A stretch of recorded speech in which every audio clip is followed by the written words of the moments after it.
Hi friends, welcome to day 6 of the 180 days mains challenge for mains 2026. Guys, today's topic was general studies paper 3 government budgeting. So first you had to read this mains master notes, then you had to go through the mains master card, and then you had to attempt this PYQ. Let us read the PYQ. What were the reasons for introduction of FRBM Act 2003? Discuss critically salient features and their effectiveness. So guys, the question has two parts. First part, what were the reasons for introduction of FRBM Act? And second part has two parts within it. Discuss critically the salient features and their effectiveness. So basically you have to write the answer in three parts. Okay. So first what I have done is that I have given the background in which the FRBM Act was introduced. So here guys, it is very important for you to use keywords. You see how I have used the keywords. During 1990s, the fiscal deficit ballooned because of fiscal profligacy. The debt sustainability also come under question. In this backdrop, FRBM Act was introduced for fiscal consolidation. You can see how I have used the keywords here. Fiscal consolidation was the main reason why we brought this FRBM Act, because fiscal deficit was increasing.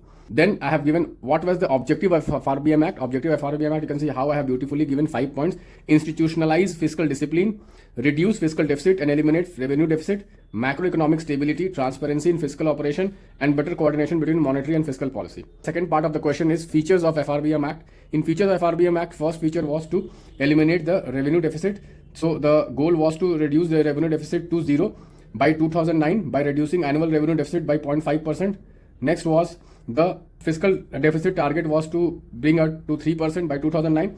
Next was no deficit monetization. Next was reduction of government debt.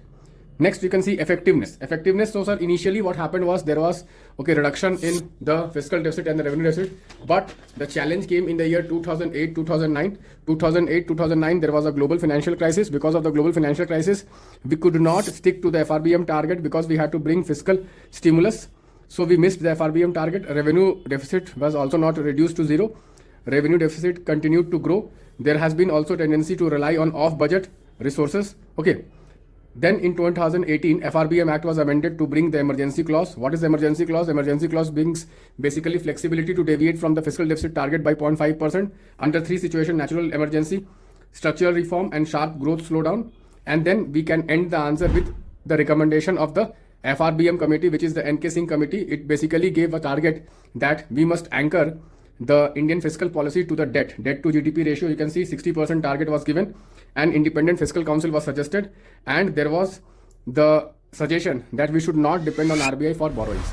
So this is how we have to answer the question. You see how I have basically brought the amendments to the FRBM Act, even the NK Singh committee. Many people will leave this NK Singh committee. This is very, very important. Whenever you get a question on FRBM Act, please talk about the NK Singh committee.